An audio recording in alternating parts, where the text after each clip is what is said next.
Hi hello this is Roshini. இப்போ நம்ம episode 7 பார்க்க போறோம். ரெண்டுத்தையும் ஒன்னா போடுறதா ஐடியா, பட் ஒரு நாள் விட்டு ஒரு நாள் போடுற மாதிரி ஆயிடுச்சு. So sorry. என்ன 200 சப்ஸ்கிரைபர்ஸ் வர வச்ச எல்லாருக்கும் ரொம்ப ரொம்ப ரொம்ப தேங்க்யூ. நீங்க சேர் அப் பண்றீங்க, கமெண்ட்ஸ் பண்றீங்க, அந்த எனர்ஜி தான் இந்த வீடியோ போட வைக்குது. இப்ப வரைக்கும் எல்லா வகையிலயும் எனக்கு சப்போர்ட் பண்ண எல்லாருக்கும் ரொம்ப ரொம்ப தேங்க்யூ. போன எபிசோட்ல நம்ம என்ன பார்த்தோம் ஒரு சின்ன ரீகேப் சொல்லவா? ஸ்பிரிட் அனிமல்ஸை காப்பாத்தினதுக்காக ஏனியல் வந்து பையாத்தரிஸ்க்கு ஒரு ஹெல்ப் பண்ணாங்க. நாவல்ல வந்து ஒரு ஃபிளட் வரப்போகுது அப்படின்ற விஷயத்த அவங்க ஞாபகப்படுத்தினாங்க.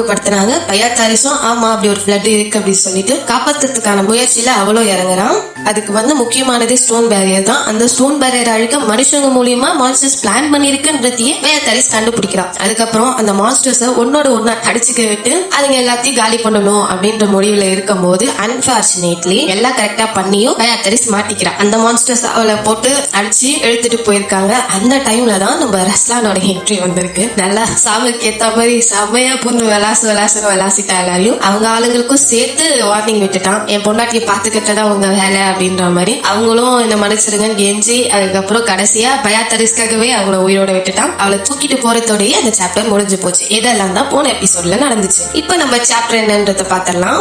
போன எபிசோட்ஸ் பிளாஷ்பேக்ல ரஸ்லான் ட்ரீல சாஞ்சு ரெஸ்ட் எடுப்பான். பயாத்தரிஸ் மாதிரியே ஒரு பொண்ணு வந்து எழுப்புறா அப்படின்னு பார்த்தோம். எல்லாருக்கும் ஞாபகம் இருக்கா? அதுக்கப்புறம் என்ன ஆச்சுன்னு தான் தெரியல. சோ இப்ப அதோட கண்டினியூஷன் தான் வருது. இதெல்லாம் அவங்க முன் ஜென்மத்தோட கதை, அதாவது பாஸ்ட் லைஃப். பயாத்தரிஸும் ரஸ்லான் முன்னாடி நிக்கிறான். ரஸ்லான் அவளை முறைச்சு பாக்குறான். பட் பயாத்தரிஸா பயமே இல்லாம எழுந்துட்டீங்களா அப்படின்னு உற்சாகமா கேக்குறா. ரஸ்லானும் நீ எப்படி இந்த பிளேஸ்க்குள்ள வந்த அப்படின்னு கொஸ்டின் பண்றான். பயாத்தரிஸும் தலையை சொல்லிட்டு அதுவா நான் தொலைஞ்சிட்டேன், நான் இந்த மேப்பை யூஸ் பண்ணி வர்ஷா கிங்டம்க்கு போலாம் அப்படின்னு ட்ரை பண்ணிட்டு இருக்கேன். பட் இப்ப எங்க இருக்கு, என்ன பண்ற, சுத்தமா ஐடியா இல்லாம முழிக்கிறேன் அப்படின்னு சொல்றா. ரஸ்லானும் இவ வேணும்னு பண்றாளா இதை தெரியாம பண்றாளா அப்படின்ற மாதிரியே பாக்குறான். என்ன திடீர்னு சைலண்ட் ஆயிட்டாரு அப்படின்னு பாக்குறா. ரஸ்லானும் உன் கண்ணை திறந்து ஒழுங்கா மேப்பை பாரு, அந்த மேப் நீ தலையெல்லாம் புடிச்சுக்கிட்டு தப்பான டைரக்ஷன்ல போயிட்டு இருக்க அப்படின்னு அவளை மொக்க பண்றான்.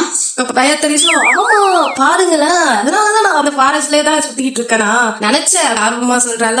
ரஸ்லான் அவளை கண்டுக்காம இப்பதான் தெரிஞ்சிடுச்சுல, இடத்த காலி பண்ணு, தொல்லை பண்றவங்க எனக்கு சுத்தமா பிடிக்கவே பிடிக்காது அப்படின்னு போயிட்டே இருக்கானா. இவ்வளவு பிராங்கா அவளை தொல்லைன்னு சொல்லியும் நம்ம பயாத்தரிஸ் இங்க இருந்து எப்படி போகுதுன்னு சொல்லிட்டீங்கன்னா நான் பாத்துப்பேன் அப்படின்னு சொல்றாளா.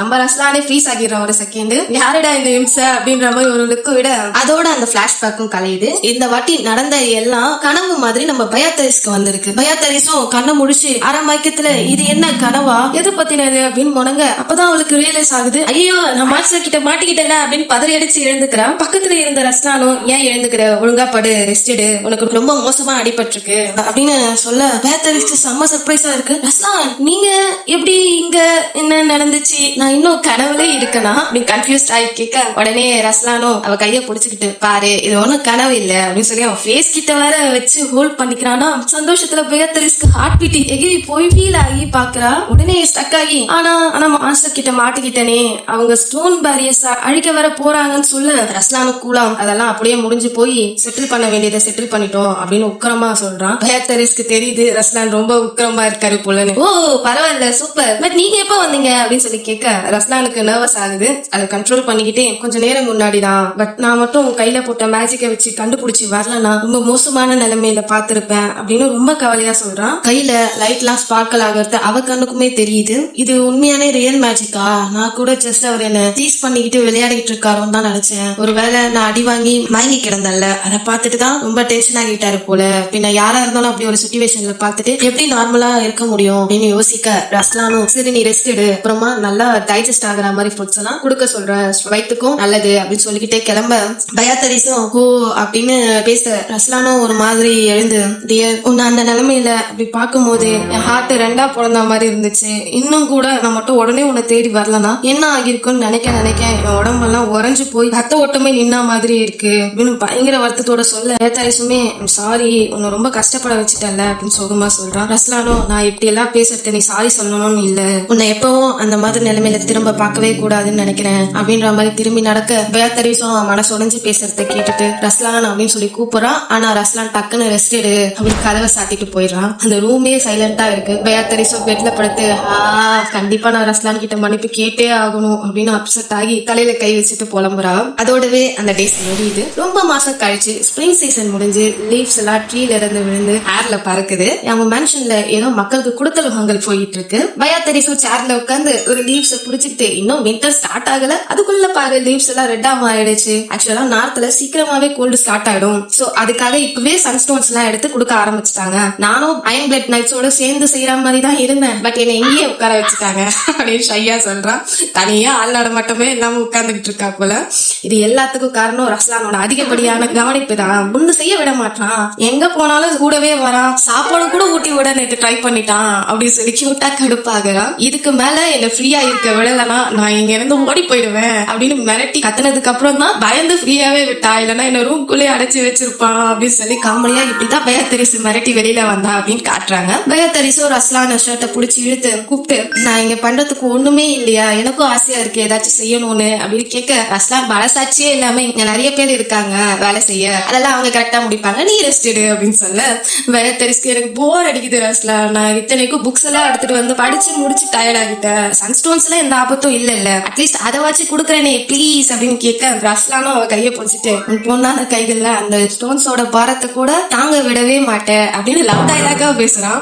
இதுல யுவான் பீட்டரும் கூட சேர்ந்து, ஆமா எங்க கிட்ட விட்டுருங்க, நீங்க நல்லா ரெஸ்ட் எடுங்க அப்படின்னு முந்துகிட்டு தடுக்கிறாங்களா. இவனுங்களாச்சும் சப்போர்ட் பண்ணுவானுங்கன்னு பார்த்தேன், அதுவும் நடக்கல. எனக்கு ரொம்ப ரொம்ப போர் அடிக்குதுடா, அந்த கல்லு என்ன பாறாங்கல்லாம் தூக்க முடியாத லெவலுக்கு அப்படின்னு சொல்லி காண்டா நிக்க, அப்ப பக்கத்துல யாரோ த்ரோட் சரி பண்ணிக்கிட்டு, எக்ஸ்கியூஸ் மீ யுவர் கிரேஸ் அப்படின்னு 2 பேரும் நின்னுகிட்டு, எனக்கு தெரியும் நான் மனசு இல்லாம தான் நடந்துக்கிறேன், பட் எங்களுக்கு ஒரு முக்கியமான விஷயம் சொல்லணும் அதான் அப்படின்னு தயங்குறாங்க. உடனே ரஸ்லான், அதான் தெரியுது இல்ல மரியாதை இல்லாம நடந்துக்கிறீங்கன்னு, அப்ப இப்படி பண்ணாதீங்க சிம்பிள் அப்படின்னு சொல்ல பயா தெரிவிக்கா தடுக்க, நல்லா காமெடி பண்றீங்களே ரஸ்லான், பரவாயில்ல அவங்க ஏதோ சொல்ல வராங்க அதை கேட்போம், நம்ம தானே மக்களை பாத்துக்கணும் அப்படின்னு அவனை சமாளிச்சுட்டு பின்னாடி இருந்து அவனை தள்ளிட்டு முன்னாடி வரான். சொல்லுங்க என்ன பேசணும் அப்படின்னு கேட்க, அவங்களும் போ ஆகி நீங்க ரொம்ப ஹம்பலான பர்சன் அப்படின்னு நன்றி சொல்றாங்க. அடுத்து அவங்க பேசுறதெல்லாம் நமக்கு சொல்றாங்க. என் பேரு இஷோல்தா, இவன் நேம் வந்து சோஃபியா, நாங்க சின்னதா ஒரு பேக்கரி வச்சு நடத்திக்கிட்டு இருக்கோம், எங்களுக்கு ஒரு தங்கச்சி இருக்கா, அவ பேரு ஹரியானா. நாங்க சின்ன வயசுல இருக்கும்போது ஒரு சின்ன பையன் எங்க வீட்டு பக்கத்துல வந்தான், அவனும் ஹரியானா ஏஜ் தான், நாங்களும் அவங்களுக்கு ஹலோ சொல்லி வரவேற்போம் அப்படின்னு சொல்லி போனோம். பட் அந்த பையன் ஆல்பர்ட்ரோ, அவன் நார்மல் ஹியூமன் மாதிரி இல்லாம ஸ்னேக் மாதிரி செதில்லாம் தான் அவன் ஸ்கின்ல இருக்கும், ஆனா அவனுடைய நாக்கு கூட நீளமா இருக்கும், பாம்பு கண்ணு அப்படியே இருக்கும். நாங்க பார்த்ததும் ஷாக் ஆகி பயந்து அதுக்கப்புறம் அவங்க கிட்ட நாங்க எந்த தொடர்புமே வச்சுக்கல, அவாய்ட் பண்ணிட்டோம். பட் ஹரியானா அப்படி கிடையாது, அவ அடிக்கடி ஆல்பர்ட்ரோஸ் கூட விளையாடிட்டு ஜாலியா இருப்பா. அதுல இருந்து 3 வாரம் வரைக்கும் அதே ஃப்ரெண்ட்ஷிப்போட தான் இருந்தாங்க. பட் இப்போ ரீசெண்டா அப்படின்னு நடக்கிற சீன்ஸை காட்டுறாங்க. ஹரியானா கிச்சன்ல ஒர்க் பண்ணிட்டு இருக்கா, அப்போ பின்னாடி இருந்து யாரோ வராங்க, டோர் ஓபன் ஆகுற சவுண்ட் கேட்டு ஹலோ இன்னும் ஷாப் ஓபன் பண்ணல அப்படின்னு சைட்ல பார்த்து சொல்றாளா. பட் சர்ப்ரைஸா அவளுக்கு முன்னாடி ஒரு பொக்கெட்டை நீட்டுறாங்க.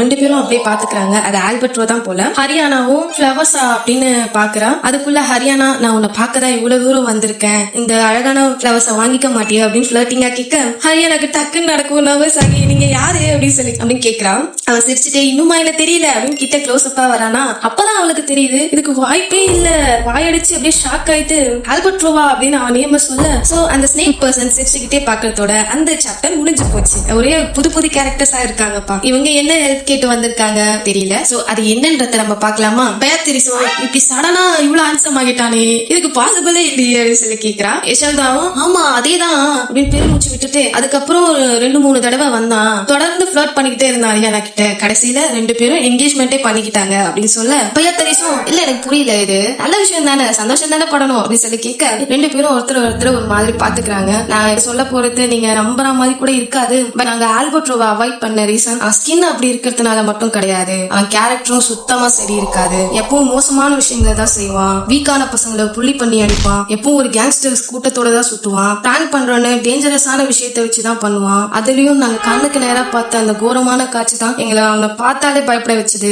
அனிமல்ஸ் சும்மாவே ஃபன்னுக்கு அடிச்சு துன்புறுத்துவான் அப்படின்னு நடந்ததை சொல்ல பயத்தரிஸ்கே ஷாக் ஆகுது. அடப்பாவமே அப்படின்னு சொல்ல, ஹரியானாக்கு இதெல்லாம் சுத்தமா தெரியாது, பிகாஸ் அவன் முன்னாடி நல்லவன் மாதிரியே வேஷம் போடுறான். நாங்களும் முடிஞ்ச வர அவங்க லவ்வுக்கு சப்போர்ட்டா தான் இருந்தோம், அப்புறம் நிறைய வருஷம் வர கடந்து போனதுனால அவன் மாறி இருப்பான் அப்படின்னு நம்பணும். பட் அவன் ஹரியானாக்கு சீட் பண்றான். இதுல கொடுமை என்ன தெரியுமா, அவன் அதை மறைக்க கூட ட்ரை பண்ணல, ஓப்பனா எல்லாத்தையும் பண்றான். அவங்களால இதை நம்ப முடியுதா அப்படின்னு சொல்லி டென்ஷன் ஆகுறாங்க. அங்க ஆல்ரெடி பயத்தரிஸ்க்கு மிஸ் டெரரா மாறி அவனை எப்படி தண்டிக்கலாம், அடிச்சு ரணமாக்கிடலாமா, அடிச்சு ஊரை விட்டே துரத்தி அடிக்கலாமா அப்படின்னு யோசிக்க ரஸ்லானுக்கு சென்ஸ் ஆகுது. அவர் தாட்ஸ் எல்லாம் தெரிஞ்சவன் போல பாக்குறான்.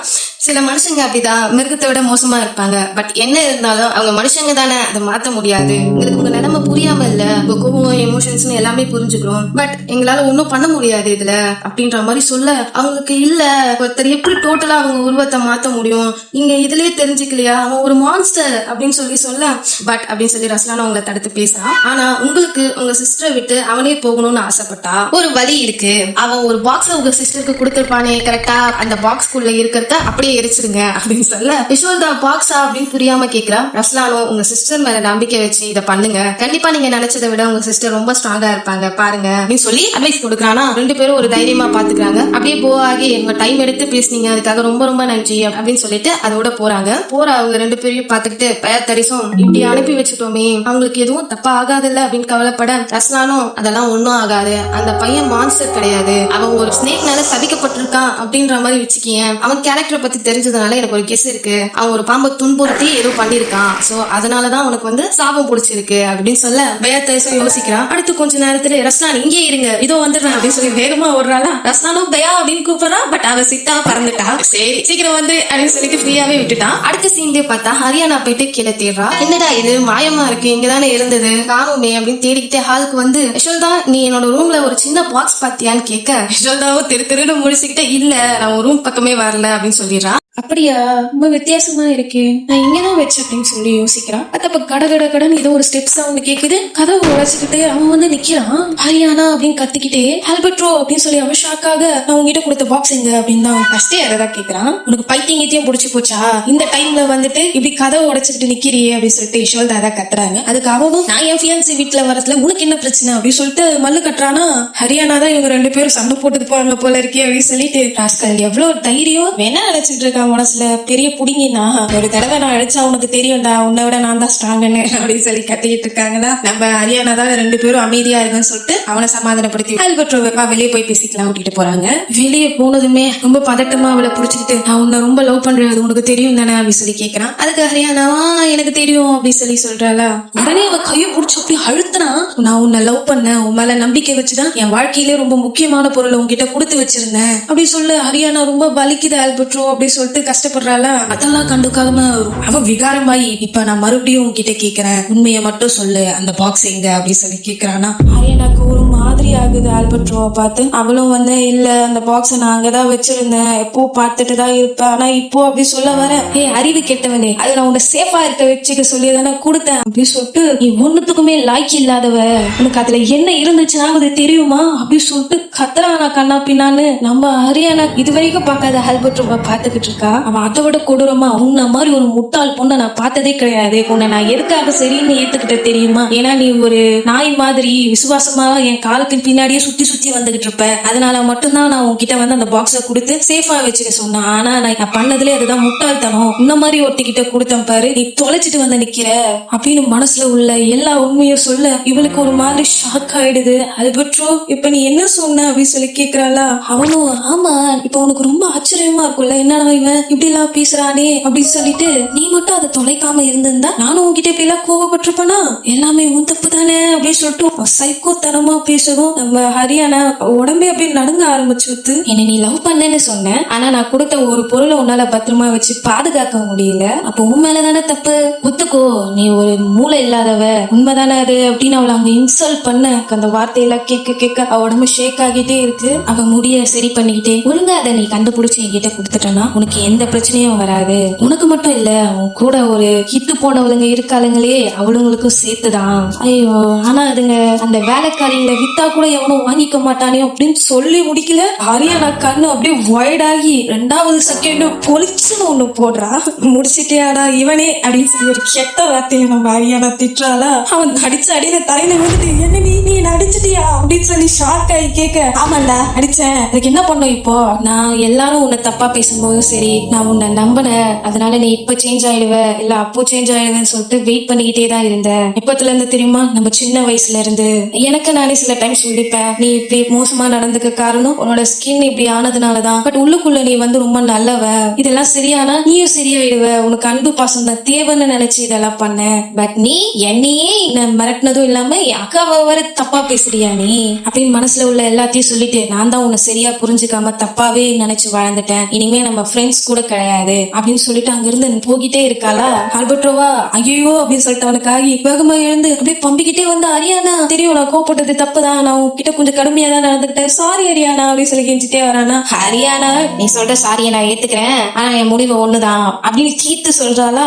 அவனும் வந்து இல்ல இல்ல இல்ல நான் இனிமே இப்படி எல்லாம் நடந்துக்க மாட்டேன், உன்னை நான் ரொம்ப நல்லா ட்ரீட் பண்ணுவேன், உனக்கு தெரியும்ல நான் உன்னை ரொம்ப லவ் பண்றேன், நீ இல்லாம என்னால வாழவே முடியாது, சோ என் மேல அப்செட் ஆகாது. அப்புறம் அந்த பாக்ஸ் அப்படின்னு சொல்ல வர நம்ம ஹரியானாவா அந்த பாக்ஸை நான் எப்படியாவது கண்டுபிடிச்சு உங்ககிட்ட கொடுத்துருவேன், தயவு செஞ்சு என்ன இதுக்கு மேல தொந்தரவு பண்ற வேலையை வச்சுக்காத அப்படின்னு தீர்க்கமா சொல்ல அவன் அவ்வளவுதான் எவ்வளவு தைரியம் இருக்கணும் அப்படின்னு சொல்லிட்டு ஒரு கெட்ட வார்த்தையில விட்டுட்டு சொல்றத கேட்க மாட்டியா அப்படின்னு சொல்லி கை ஓங்கி வெறி கொண்டு அவளை அடிக்க வர ஒரு கெட்ட வார்த்தையில திட்டிட்டு பின்னாடி இருந்து நம்ம யசோதா ஒரு ஏத்துறா காலுக்கு நடுவுல புத்தி தான் கெட்டு போயிடுச்சு, எவ்வளவு தைரியம் இருந்தா அவளை அடிக்கவே கை ஓங்கி இருப்ப அப்படின்னு கடுப்பாய் கத்திட்டு நல்ல வேலை உன்னை ஃபாலோ பண்ணிட்டு பின்னாடி வந்தது நல்லதுதான், வா ஹரியானா அப்படின்னு சொல்லி கூட்டு போக ஹரியானாவும் அவனை ஒரு தடவை பார்த்துட்டு அவங்க அக்கா கூடவே போறாளா.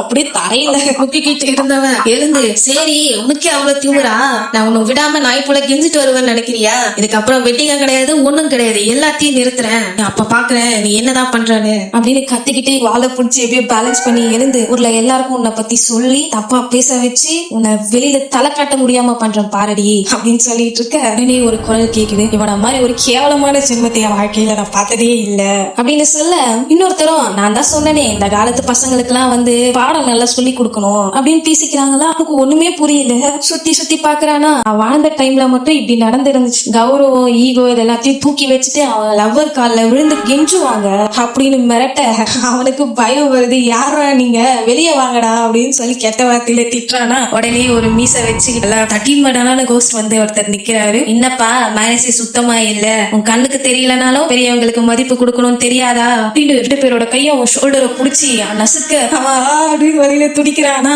இது எல்லாத்துக்கும் காரணம் உன்னை நல்லபடியா வளர்க்கல, அதனாலதான் இனிமே நாங்க உனக்கு அதெல்லாம் சொல்லி தரோம் அப்படின்னு சொல்றாங்களா 2 பேரும். இவங்க எல்லாம் ஒரிஜினல் ரவுடியா இருப்பாங்க போல இருக்கு. அவ்வளவுதான் ஆல்பர்ட்ரோ ஒடிஞ்சு போய் நிக்கிறான் அவங்களுக்கு நடுவுல. அதுக்குள்ளே அவங்களே நீ வரமாட்டெல்லாம் சொல்ல முடியாது அப்படின்னு சொல்றாங்களா. அவனை அப்பவே போட்டு சாத்த ஆரம்பிக்கிறாங்க. அதுக்கப்புறம் நைட்டு ஃபுல்லா ஐயோ அம்மா அவங்க கத்துற சவுண்ட் மட்டும்தான். அப்படியாக இந்த எபிசோட்ல ஆல்பர்ட்ரோவோட நிலைமை இப்படிதான் முடிஞ்சது. 2 கோஸ்ட் சேர்ந்து அவனை பிரிச்சு மேய்ச்சிட்டாங்க. அவனுக்கு அது தேவைதான். அடுத்த சாப்டர்ல இன்னும் என்ன நடக்குது அப்படின்றத பார்த்தலாமா. காலையிலேயே அந்த மனுஷனோட அழகு காட்டுறாங்க. பார்த்தா ஒரு மீட்டிங் ரூம்ல நம்ம ஹரியானா, யசோதா, சோஃபியா 3 பேர் உட்கார்ந்து இருக்காங்க. இதற்கு பயாத்திரிஸ் உட்கார்ந்து இருக்கா. சோ அவளை பார்க்கதான் வந்திருக்காங்க போல. ஹரியானாவும் ரொம்ப நன்றி கிரேஸ், உங்க டைம் எங்களுக்கு கொடுத்து வந்திருக்கீங்க, எங்க அக்கா எல்லாம் நேத்து தான் எனக்கு சொன்னாங்க, நீங்க தான் எங்களுக்கு பெரிய ஹெல்ப் பண்ணிருக்கீங்க, அதுக்காக ரொம்ப ரொம்ப நன்றி அப்படின்னு சொல்ல பயாத்திரிஸும் நான் கேள்விப்பட்டேனே உன்னோட என்கேஜ்மெண்ட் பிரேக் ஆயிடுச்சு தானே அப்படின்னு சொல்லி கேட்க, ஓ அதை பத்தி உங்களுக்கு எப்படி தெரியும் அப்படின்னு சொல்லி கேக்குறா.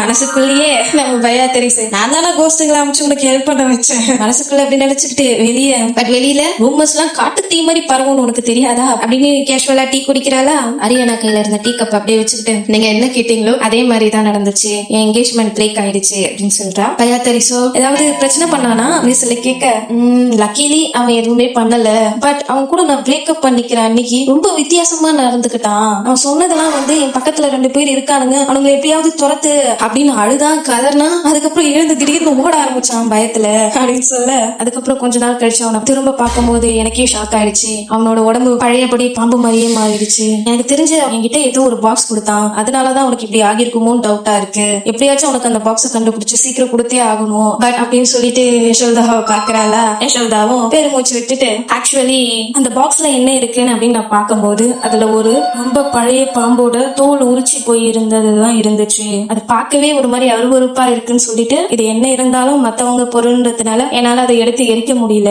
சோ அவங்க வீட்டு வாசப்படி முன்னாடியே நான் போட்டுட்டு வந்துட்டேன், லாஸ்டா பார்த்தா அவங்க அம்மா தான் வந்து அதை கூட்டி பெருக்கி எரிச்சுட்டாங்க அப்படின்னு சொல்ல, அதனாலதான் அவனுக்கு பயங்கரமா இம்பாக்ட் ஆகி மொத்தமா அவனோட ஸ்கின்னே சேஞ்ச் ஆயிடுச்சு, அவனை இப்ப எல்லாருமே ஒதுக்கி வைக்க ஆரம்பிச்சிட்டாங்க அப்படின்னு சொல்ல, ஹரியானா தான் நீங்க மட்டும் இல்லைன்னா அவன் கேரக்டர் தெரியாம கல்யாணம் பண்ணி கஷ்டப்பட்டிருப்பேன், ரொம்ப தேங்க்யூ அப்படின்னு சொல்றா. பயாத்திரிஸும் அதெல்லாம் ஒன்னும் பிரச்சனை இல்ல அப்படின்னு டீ கப்ப வைக்கிறாளா. ஹரியானாவும் பேக்ல இருந்து ஏதோ ஒரு பொருளை எடுத்துக்கிட்டு நான் உங்களுக்கு ரொம்ப நன்றி கடன் பட்டிருக்கேன், அதனால இந்த கிஃப்ட் உங்களுக்கு கொடுக்கணும்னு ஆசைப்படுறேன் அப்படின்னு விங்ஸ் மாதிரியான ஒரு பழங்கால பொருளை எடுத்து தயவு செஞ்சு எடுத்துக்கோங்க அப்படின்னு சொல்லி கொடுக்குறா. பயாத்திரிஸும் என்னது இது அப்படின்னு சொல்லி கேக்குறாளா. அந்த 3 விங்ஸ்லயும் 3 கலர்ஸ் இருக்கு, இதெல்லாம் ஆர்டிஃபேக்ட்ஸ் எங்க கிராண்ட் ஃபாதர் எங்களுக்காக செஞ்சது, நாங்க 3 பேரும் எப்பவும் ஒன்னா இருக்கணும், கஷ்ட நஷ்டத்திலயும் ஃபியூச்சர்லயும் நாங்க பேசிக்கணும் பாத்துக்கணும் பண்றதுக்காகவே அப்படி சொல்ல பையா தெரீசா ஐயோ இது இவ்வளவு அக்கறையா பண்ணிருக்காரு, இவ்வளவு வேல்யூபிளான பொருள் எனக்கு ஏன் கொடுக்குறீங்க, அதுவும் இல்லாம அது உங்க கிராண்ட் ஃபாதர் உங்களுக்கு தான் கொடுத்தாரு அப்படி சொல்றாளா. எங்களுக்கு இதுக்கப்புறம் இதோட தேவை கிடையாது, பிகாஸ் நாங்க யாருமே கல்யாணம் பண்ணிக்க போறது கிடையாது, கடைசி வரைக்கும் நாங்க 3 பேரும் ஒன்னா சந்தோஷமா இருக்க போறோம் அப்படின்னு அவங்க 3 பேர் முகத்திலயுமே ஒரு பொலிவு தெரியுது. நாங்கெல்லாம் பேசி முடிவு எடுத்துட்டோம், ஒன்னா பிசினஸ் பாத்துக்க போறோம். இது எங்க கிட்ட இருக்கிறத விட உங்ககிட்டயும் கிரேஸ் கிட்டயும் இருக்கிறது தான் யூஸ்ஃபுல்லா இருக்கும்னு தோணுது. நாங்க கேள்விப்பட்டோம் கிரேஸ் உங்களை வந்து ரொம்ப லவ் பண்றாராம், சோ ப்ளீஸ் இதை நீங்களே அக்செப்ட் பண்ணிக்கோங்களேன் அப்படின்னு சொல்லி கேட்க பயத்தரிஸ்க்கு டச் ஆயிடுது. சரி நல்லா இருக்கு அப்படின்னு சொல்லி அக்செப்ட் பண்ணிக்கிறா. அதுக்கு அடுத்த சீன்லயே பார்த்தா நம்ம பயத்தரிஸ் ஜன்னல் வழியா எட்டி பாக்குறா, வெளியே மழை பெஞ்சுக்கிட்டு இருக்கு. உடனே பெட்ல வந்து படுத்துக்கிட்டு ரொம்ப போர் அடிக்குதுப்பா, ஏன் மாட்டிக்கிட்டு இருக்கா மாதிரி இருக்கு பல நாளா அப்படின்னு சொல்லிட்டு இப்படி போறேன் அப்படி போறேன் எழுந்து நல்லா மழை பெய்யுது, பேசாம நம்ம ரெயின் வாக் போயிட்டு வரலாமா அப்படின்னு யோசிச்சுட்டு ஓகே அப்படின்னு சொல்லிட்டு துணியெல்லாம் எடுத்து போட்டுக்கிட்டு ஜாலியா நம்ம நடந்துகிட்டு வர போறோம். ரஸ்லான் வேற வீட்டுல இல்ல வெளியே போயிட்டா அப்படின்னு சொல்லி கதவை திறக்கிறான். ரஸ்லான் வாசல்லே தான் நின்றுகிட்டு இருக்கான். வெளியே இடிக்க அந்த தலைமறையை இடிச்ச மாதிரி இருக்கு. ரஸ்லானும் எங்க போற அப்படின்னு சொல்லி கேட்க அப்படின்னு சிரிச்சு கிளைமேட் நல்லா இருக்கா அப்படியே கொஞ்சம் நடந்துட்டு வரலாம்னு நினைக்கிறேன் அப்படின்னு சொல்ல ரஸ்லானும் சிரிச்சுக்கிட்டே சரி அப்ப நான் உன் கூட ஜாயின் பண்ணிக்கலாமா, நானும் உனக்கு ஒண்ணு காட்டணும்னு ரொம்ப ஆசைப்படுறேன் அப்படின்னு சொல்றான். ரியலி ரொம்ப சந்தோஷம் அப்படின்னு சொல்லிட்டு அவன் கையை இழுத்து பிடிச்சுக்கிறா. ரஸ்லானுக்கு பிளஷ் ஆயிடுது. பார்த்து நட அப்படின்னு சொல்லிக்கிட்டே போறானா. 2 பேரும் நடந்து ஒரு இடத்துக்கு வராங்க. பயாத்தரிசும் அப்படி இப்படின்னு பார்த்துட்டு ஐயோ இங்க ஒரு கிரீன் ஹவுஸ் இருக்குன்றதே எனக்கு தெரியாதுப்பா அப்படின்னு சொல்ல நம்ம ரஸ்லானும் இது ரொம்ப வருஷமா இங்கதான் இருக்கு, பட் இது யாருமே யூஸ் பண்ணது கிடையாது, நான் வரதுக்கு முன்னாடி இப்பதான் இங்க இருக்கிற யாருக்குமே தெரியல சொல்லிக்கிட்டே புட்ட திறக்கிறான். பார்த்தா உள்ள விஸ்டீரியா ஃபிளவர்ஸால அப்படியே இந்த இடமே ஒருக்கும் மாறி இருக்கு. பயாத்தரிஸ் வா அப்படின்னு பார்க்க அவன் மேல ஃபிளவர்ஸ் எல்லாம் விட இது ரொம்ப ரொம்ப சூப்பரா இருக்கு அப்படின்னு அவ சொல்ல அப்படியும் பாரு இந்த ஃபிளவர்ஸ் இதுதான் பர்டிகுலரா எனக்கு ரொம்ப பிடிச்சிருக்கு அப்படின்னு தொட்டு காட்டுறானா. பயாத்தரிசா எனக்கும் இத பொதுவா என்ன சொல்லுவாங்கன்னா விஸ்டீரியா வந்து டிராவல் பண்ணுவாங்கல்ல அவங்களுக்கு லைட் மாதிரி உங்களுக்கு வழியை காட்டும் அப்படின்னு சொல்லியிருக்காங்க அப்படின்னு சொல்லும் போதே அவளுக்கு திடீர்னு இதை நம்ம முன்னாடியே சொன்ன மாதிரி இருக்கே அப்படின்ற ஒரு நினைப்பு வருது. திரும்பி ரஸ்லான பாக்குறாளா, உனக்கு ஏன் விஸ்டீரியா பிடிச்சிருக்கு ரஸ்லான் அப்படின்ற மாதிரி கேட்க அவனுக்கு ஷாக் ஆயிடுது. அவனும் ரொம்ப வருஷத்துக்கு முன்னாடி எனக்கு பிடிச்சவங்களுக்கு இது ரொம்ப பிடிக்கும் அப்படின்னு சொல்ல அப்படியே கரண்ட் ஷாக் அடிச்ச மாதிரி ஆகுது நம்ம பயாத்தரிஸ்க்கு. இப்ப அவ காதுகள்ல ஒரு குரல் கேக்குது, உனக்கு தெரியுமா ரஸ்லான் இந்த விஸ்டீரியாஸ் எல்லாம் டிராவலிங் பண்றவங்களுக்கு லைட்டா இருந்து கைட் பண்ணுமா அப்படின்னு சொல்ல நான்சென்ஸா இருக்கு, விஸ்டீரியா அப்படி இருக்கிறதுக்கு காரணம் அது தூங்கிட்டு இருக்கிறதுனாலதான் அப்படின்னு சொல்றானா. இதெல்லாம் அவளுக்கு ஞாபகம் வருது. தலை வலியில தாக்கு பிடிக்க முடியாம சாயிராளா. ரஸ்லான் தான் பிடிக்கிறான். பையா என்னாச்சு, ஒண்ணு இல்லல்ல எனக்கு தெரியும் உனக்கு இன்னும் சரியாகலன்னு, வலிக்குதா ரொம்ப அப்படின்னு சொல்லி கேட்க பயத்தரிஸ் ஃபுல்லா ஸ்வெட் ஆகி செம்ம ஷாக்ல ரஸ்லான் நம்மள ஒருத்தருக்கு முன்னாடியே தெரியும்ல அப்படின்னு சொல்லி அவனை பிடிச்சி கேட்கறாளா. ரஸ்லான் ஒரு மாதிரி தயங்குறான். ரஸ்லான் சொல்லு ரஸ்லான் நம்ம எங்க மீட் பண்ணிக்கிட்டோம் அப்படின்னு சொல்லி கேட்க அது என்னால உன்கிட்ட சொல்ல முடியாது அப்படின்னு சொல்லி உடனே நகர்ந்துடுறான். 2 பேருக்குள்ள இருக்கிற டிஸ்டன்ஸ் அப்படி தெரியுது. பயாத்தரிசும் ஏன் இதனால என்கிட்ட சொல்ல மாட்டேன் அப்படின்னு கேட்க ரஸ்லான் மூஞ்சே வாடி போயிடுது. அப்படியே ஃப்ரஸ்ட்ரேஷனை கண்ட்ரோல் பண்ணி கையெல்லாம் ஹோல்ட் பண்ணிக்கிட்டு ஐயோ சாரி பாரு நான் உன்னை ரொம்ப வற்புறுத்துறேன்ல இப்படி நான் பண்ணக்கூடாது இல்ல, ரொம்ப சாரி நான் அடிக்கடி மறந்துடுறேன், நம்ம 2 பேரும் வந்து சும்மா அங்கேயே இருக்குதானே கல்யாணம் பண்ணிக்கிட்டோம் அப்படின்னு மறுபடியும் அந்த வார்த்தையை சொல்ல ரஸ்லானுக்கு சுருக்குன்னு வலிக்குதா. இல்ல பயா நான் அப்படின்னு சொல்லிட்டு ஏதோ சொல்ல வரான், பட் நம்ம வேகமா அப்படியே திரும்பிக்கிட்டு போறா. கரெக்டா நம்ம ரஸ்லானோட கழுத்துல ஏதோ ஒரு மேஜிக் ரிங் மாதிரி வந்து அவனோட போட்டு இருக்குது. அப்படியே தரையில விழுந்து அப்படியே துடிக்க ஆரம்பிச்சிடறான். நம்ம பயாத்தரிஸ்க்கு செம்ம ஷாக் ஆயிடுது. ரஸ்லான் அப்படின்னு சொல்லி பதறி போய் பாக்குறான். அதோடவே முடிச்சிட்டாங்க. ரொம்ப ரொம்ப கியூரியஸா முடிச்சிட்டாங்க. அவன் உண்மையை சொல்லக்கூடாதுன்னு இல்ல, அவனை ஏதோ ஒரு பவர் வந்து தடுக்குதுன்றது தெளிவா தெரிஞ்சு போச்சு. சோ நெக்ஸ்ட் எபிசோட்ல உண்மை வெளியே வருமா வராதா, இப்ப ரஸ்லானுக்கு வேற ஏதோ பிரச்சனை ஆயிடுச்சு, அது எப்படி சரியாக போகுது அப்படின்றதெல்லாம் வரப்போற எபிசோட பார்த்து தெரிஞ்சுப்போம். சோ முடிஞ்ச வரைக்கும் சீக்கிரமா போட்டுறேன். சேனலை சப்ஸ்கிரைப் பண்ணிக்காதவங்க சப்ஸ்கிரைப் பண்ணிக்கோங்க, லைக் பண்ணிக்கோங்க, ஷேர் பண்ணிக்கோங்க. சோ நம்ம நெக்ஸ்ட் எபிசோட்ல பாக்குறோம். அது வரைக்கும் stay tune. Thank you so much.